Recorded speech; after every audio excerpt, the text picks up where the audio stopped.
Polanski's film, Knife in the Water, all of these strange, dark, mystical movies involving drugs and sex and killings. Sharon not only didn't use drugs. In the beginning, you know, there were those who thought Roman had an involvement in this. It was conjecture Polanski quickly denied. It's terrible for him when he came back for the funeral. And Warren Beatty was telling me this. I mean, people thought he somehow had something to do, which, of course, he didn't. In spite of the obvious similarities between the Tate and LaBianca murders, the police believed that the second crime was merely a copycat incident based on news reports of the first, and the two investigations were run quite separately. During the investigation, the family was actually arrested and then released on an unrelated charge of auto theft. They then headed to the safety of Barker Ranch in Death Valley. On October 10th, the family was rounded up on new charges of auto theft and arson. And while they were in jail, the LA murder cases broke open. Family member Susan Atkins was implicated by another member in an earlier crime. Jailed in LA, she blabbed to cellmates about the Tate and LaBianca murders. The more you kill, the better you like it, she told them. Then one cellmate repeated the stories to the police. In December of 1969, nearly 4 months after the crimes, Charles Manson and 5 family members were charged with the Tate and LaBianca murders. What some called the crime of the century would now move on to a trial that would mesmerize a city. The trial of Charles Manson, Pat Krenwinkel, Leslie Van Houten, and Susan Atkins for the Tate and LaBianca murders began on June 15, 1970.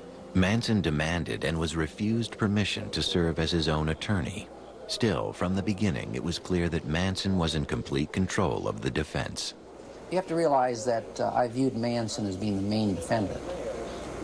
To convict his co-defendants and have him walk out of court, I think, would have been an unsuccessful prosecution.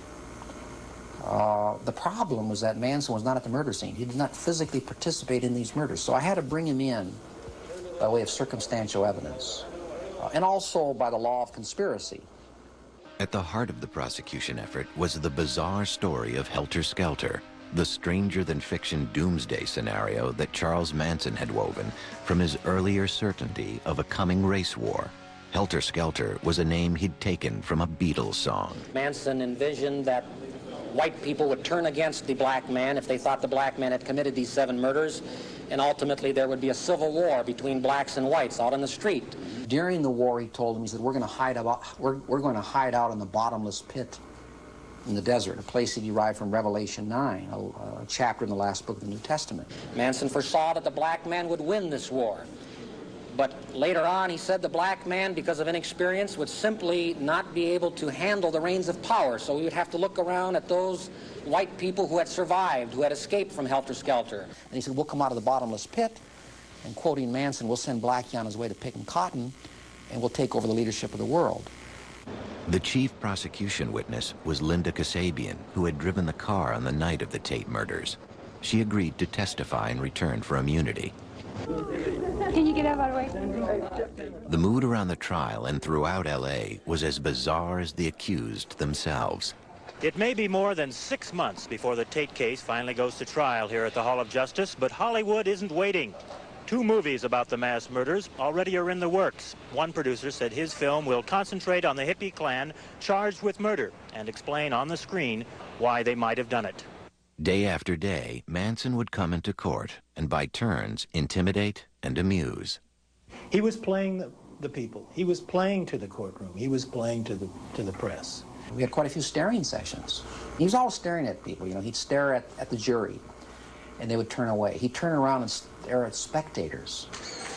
During the trial, as in their lives before, the 3 women took all their instructions from Manson. The entire proceedings were scripted by Charlie. Every day we'd meet, and he'd decide, well, today I want you each to stand up and hold your hands in some stupid symbols. You're going to get up and scream.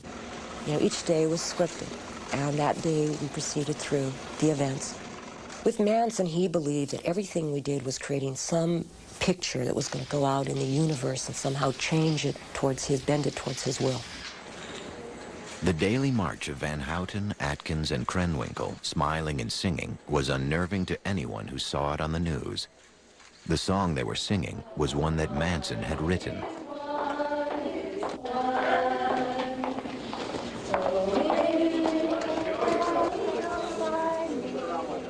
After disrupting the proceedings a number of times, the rest of the family was banned from the courtroom, so they moved to the hallways and kept a vigil outside. At first, the mood was almost festive.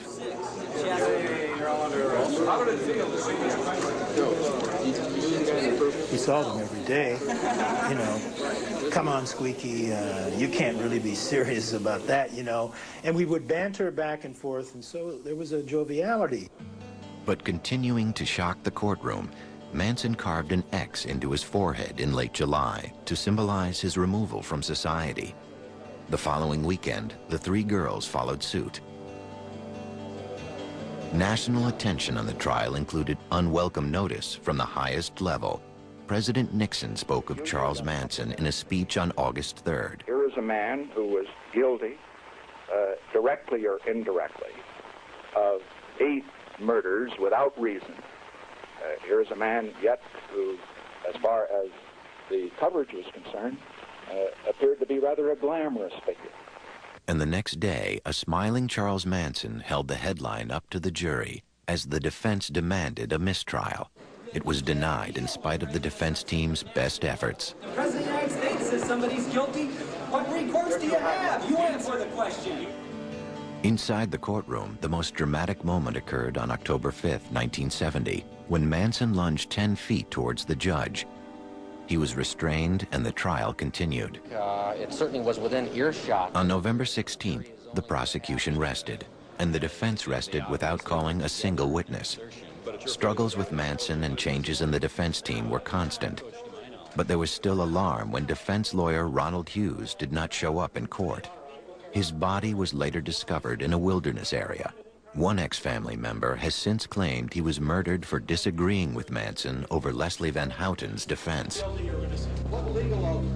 On January 25th, 1971, after 9 days of deliberation, the jury found each defendant guilty of conspiracy to commit murder and murder in the first degree.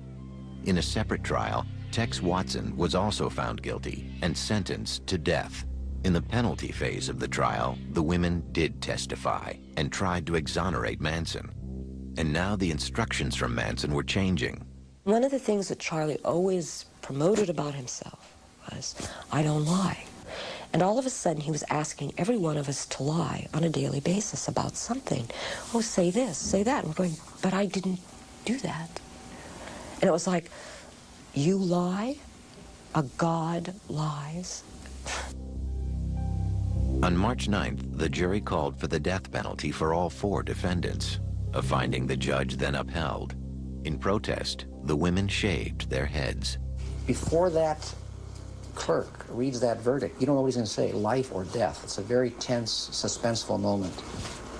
And I looked over at Manson, and his hands were trembling. Now, here's someone who always spoke about the beauty of death.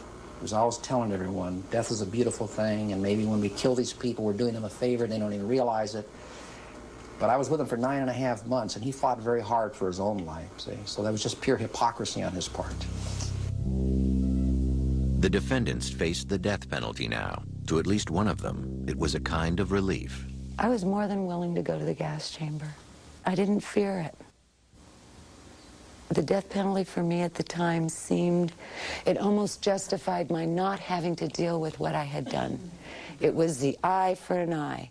They're going to kill me. I don't have to deal with it. And then in 1972, the Supreme Court overturned the death penalty. Death sentences were commuted to terms of life imprisonment.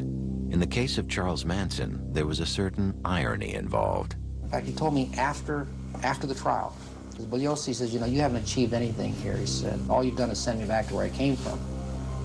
But I said, well, yeah, Charlie, that's true, but as far as I know, you've never been in the green room before. The green room is a reference to San Quentin gas chamber. The next year, I was driving my car, and the car radio was on.